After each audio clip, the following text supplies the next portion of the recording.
What are the risks involved in investing in a money market fund and shares? People have been asking me that question. Hey, Joseph, I have invested in these areas, or I would like to invest in these two areas, but I do not know the risks involved in investing in them. By the way, precisely, people have been asking me, hey, what are the risks of involving or rather investing in a money market fund? Today and on this video, I'm going to share with you step by step, explaining to you what are the risks if they are there, and how are they, and how can you mitigate that when you're investing your money. We always say, hey, at all the time, make sure that you can actually preserve your capital, or rather should I say, make sure that your money is always safe whenever you're putting on the go. First of all, I have to dispel this mystery or myth that most of the people usually have. We don't have any investment that is risk-free. No matter how safe and low risk it is, but the fact remains at the end of the day, we don't have anything that is 100% sure, including your life. I mean, honestly, can you assure me that tomorrow morning you're gonna be alive? No, you're only hopeful. So this world that you're living in and this life that you're living in, we aren't sure, and we always have risks involved. Let's get on the business. By the way, if you're watching me for the first time, go ahead and hit that subscription button. And if you're a returning subscriber, just want to take this opportunity to say thank you for your eyeballs. Let's get on the business now. What happens here, these are two investments. We have our money market fund here, and here we have our shares. All right, so what I want you guys to understand is that these are two different investments that are classified differently. Why? Because one here is a low risk and the other one is a high risk, or should I say moderate to high risk, because investments are largely classified into two. We have the low risk investments and we have a high risk investment, and you can chip in some a little bit of another class of moderate risk. So shares can fall in between the moderate to high risk investment. So these investments are different. This one is low risk and this one is high risk. So when we say is low risk and high risk, what do we mean? Now, if it's low risk, then what is that low risk involved here? First of all, one thing that you're supposed to understand with the money market fund is that at what situation can one lose money in a money market fund? First of all, it is very hard. Why? Because let's say you invest your money in a money market fund called ABC. Are we together? So if you invest in a money market fund called ABC, this money does not go to this company. This money goes to a custodian. And a custodian, let's say the custodian here is X bank. Are we together? So the money then goes to the X bank. So therefore, if this company disintegrates or ends or collapses, then all the people who had invested in this, all that money is actually with the custodian. So therefore, if this company disintegrates or ceases to be in operation, then your money is with the custodian. So that's why I always tell people, before you even invest in a money market fund, always find out who is the custodian. Why? What if they have now a situation where one can lose money? Now is a situation whereby now this X bank now does what? Goes to say to the recession or receivership or whichever, meaning it again ceases to exist. Again, their procedures ought to be followed, because this as a bank, they always check. For example, if you come to Kenya, we have a very stable and strict financial regulations by the CBK, that is the Central Bank of Kenya. Remember, I made a video here when I said 11 banks, they are on risk of being collapsed or being, denying the license to operate. Why? There are requirements that every bank ought to follow and meet for them to be actually out there, so that we can actually safeguard people's money, likes of the core capital and such and what have you. So the idea, the how can I say, the situation where one can lose money in a money market fund is when the company collapses, and again when the custodian collapses. And in that matter, again, all these companies, they have assets. Remember, every year, even if it's not publicly but privately, if it's a private company, that company ought to have what we call the financial recording, meaning their assets, their liabilities, and their what have you. That's why they'll say when a bank collapses, then what happens, they can actually first get what we call the cash or cash equivalents. These are likes of the money that they have in deposits, and also the bonds and the bills and whatever, those investments that they have. That is the money first is gotten. Then second, Of course, you have the regulation by the KID, something like that. And then lastly, of course, the asset that is owned by these particular banks, then they can be liquidated and then the owners can be paid. In that situation, it is so complicated and it can take years and years. For example, in my lifetime, I have never witnessed, and I would like to challenge you who is watching this video, tell me who you have ever met in this life that has ever lost money with a money market fund. It's so low. It's very, very, very, very, very, very unreal, by the way. Okay, it's a low risk investment. Now, you see here, we are even struggling to find out what are the risks involved, but those are just basically the risks involved. Why? Okay, somebody might ask me on this before I go to the shares. Somebody might ask here, hey, what if, because if you were to do anatomy of a money market fund, you'll find out some three things. This money ought to be invested in largely three areas. The CP, that is commercial paper, the T-bills, those are the government short period paper, and then lastly we have what we call the FDS, the fixed deposit or the negotiated fixed deposit. Now, these are where the money is invested. If you were to check on these areas, then you'll find out they are very, very safe. Again, there is one law that regulates money market fund investment. They ought not to invest in anything that exceeds 18 months. Are you together? So therefore, they ought to invest in things that are what? A short period. That's why you hardly see money market fund investing in what? In treasury bonds, because treasury bonds, they start from 2 years and above. So what happens, there is an regulation of a certain body called the CMA, the Capital Market Authority of Kenya, ensure that all the money market fund complies to these rules and regulation to make sure that the liquidity is there and all those kind of things.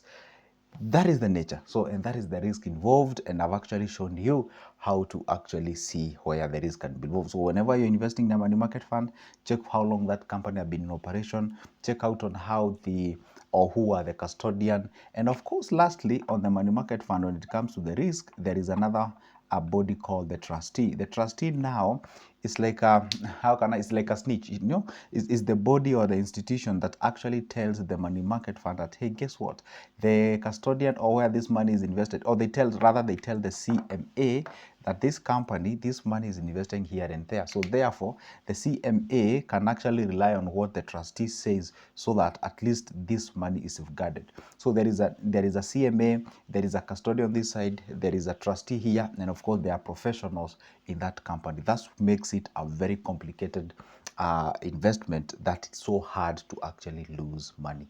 And that's why I always tell people, if you are a conservative investor, meaning you are risk-averse individual, then gravitate towards this investment called money market fund. Now, let's jump over to the other side called the shares. The shares on this side now, it's quite different from this. This one is a high-risk investment. Why? Because when you buy shares, you're now buying a fraction of a given company. And the safety of your money, on the money that you make, either on capital gain or also the dividends, is dependent on how this company is operating, or should I say the profit or the whatever is made from that particular company. So therefore, when you're getting into shares, their likeliness, there are likely, or there are chances that shares can actually go high or can even go low. And what contributes to that? It can be normal economical factors. We can have a sort of a crisis, God forbid.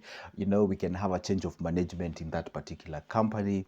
We can have some go-slows on that particular product offered by that particular company. If you come from Kenya, you remember there was a time where we had, I don't remember what that opposition was called by then, but I remember there was a time they said we ought to resist some of the company's products, as a way of a political thing and what have you. They were mentioning some companies that we ought to resist their products. And of course, that can affect the operation of the shares. Those who have been in shares, they could actually attest that had an effect on that particular thing. Other thing, we can have some disasters and calamities, and largely we can have political interference.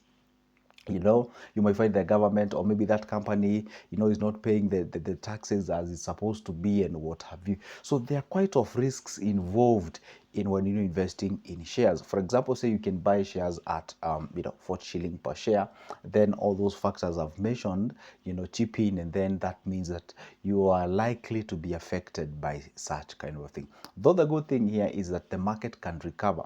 Let's say, for example, you buy shares at 40 shilling, then those shares goes down to say to 30.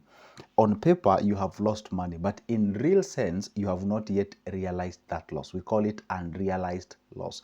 It's a paper loss. What does it mean? The market can actually recover, meaning the share can actually jump now or move from the current low of 30 and start appreciating all the way back to where you bought it. So the market, you have the chances to recover. That is if you don't sell your shares. But if you panic and you be like, hey, these shares might actually go below 30, then you end up selling, then obviously that's now what you call a realized loss. Why? Because you've already lost that thing. For example, there are those guys who bought the KPLC shares some times back, and the shares went all the way down to to the levels of 1 shilling and what have you. And the guys were like, okay, well, I think yeah, this is it. We've lost. Yeah. And then, but some of them be like, I ain't gonna sell those shares. Let them be. Right now, as you speak, the market has already recovered. Though it took a little bit of time, but the fact remains, at least better late than never. So they actually recovered and they're able now to go back even beyond where they bought their shares. So when it comes to shares, honestly, I always tell people, please balance it with other investments that are low risk, because with shares, things can just go south within a short period of time and you can actually realize a bit of a quite loss out there. So shares, those are the risks involved. And some people do ask me, hey, what if my stockbroker ceases to be in operation? That's not really a big deal because you still have your CDS number. Then therefore it means that you can still proceed and you can change from one broker to the other, provided you show up to the broker of your choice. And then of course, surrender the CDS number, they can be able to now integrate you into their system, and then you can keep on proceeding out there. See, broker, when they give you the CDS number, it's solely, how can I say this? They are so, how can I say this now? Brokers, when they give you the one, actually they are not the one who give you the CDS number. It's the CDSC body in Kenya, okay? The one that gives you that. It's only that the broker links you up with that. And of course, the broker links you up with the stock market. And nowadays, things have changed. You can do anything and everything online. You see, back then, our parents or our great-grandparents used to literally call them and, link them, and brokers are the one who used to actually buy shares for on people's behalf. But nowadays you can just do so by yourself. I mean, you can just sit before your computer or your phone and you can buy the shares. You can initiate. Nowadays we give what we call an e-order, rather than back then when people used to call them like literally and give them an order and then they can go ahead. But nowadays you just give an e-order and then everything actually goes good. Now, shares are quite high in terms of risks involved.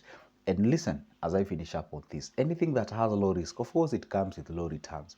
When you're chasing the returns of stock of 10%, you can get crazy returns on the stocks. And of course, the vice versa is true. So anything that has high risk, obviously, is no brainer. It comes with high returns. That's obviously because with share, for example, say you can even buy shares at 40 shillings at one share, and then all of a sudden this shares goes to 80. If it goes to 80, simply means that you've doubled that what you had invested. If you did put like 100k, for instance, now you're at 200k. Now, for example, here you're getting an average of 10%. You do the 78 rule, it means that you'll need 7.2 years for you to double your money. If you invest 100k, you never top up in it, you need 7.2 years. This can happen in a matter of months. You double from 100k all the way to 200k. But here, because it's a slow but sure, then it takes a little bit of time. So now I know probably you're about to ask me a question in the comment section. Okay, fine. Now that you have said that, which one is the best? That question I always get it. There is nothing like a best investment. No. The question is, how can I have all of them at the same time? That is the best way to go. You have this, and you have some fraction of your money in a safety net.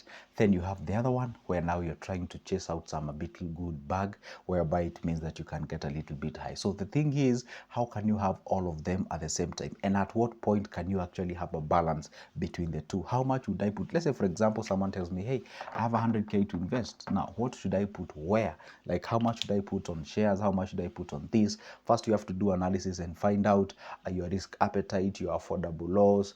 Do you have other existing existing investments and what are you aiming to get out of that and all those kind of things, so that we'll be able to see which one befits you between the two. Actually, at the end of the day, we're going to invest on both of them, but we should actually ask ourselves, which one should I gravitate?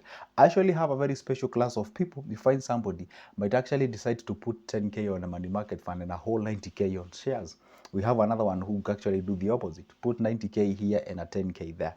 So there are people who approach this investment differently, depends on how much risk can you accommodate, because we all cannot accommodate the same risk. Some, for example, it's no-brainer. The way you would advise somebody at their 55 years is different from how somebody at their 20s will approach life. Because one at 20 can lose the entire chunk and have time to create again.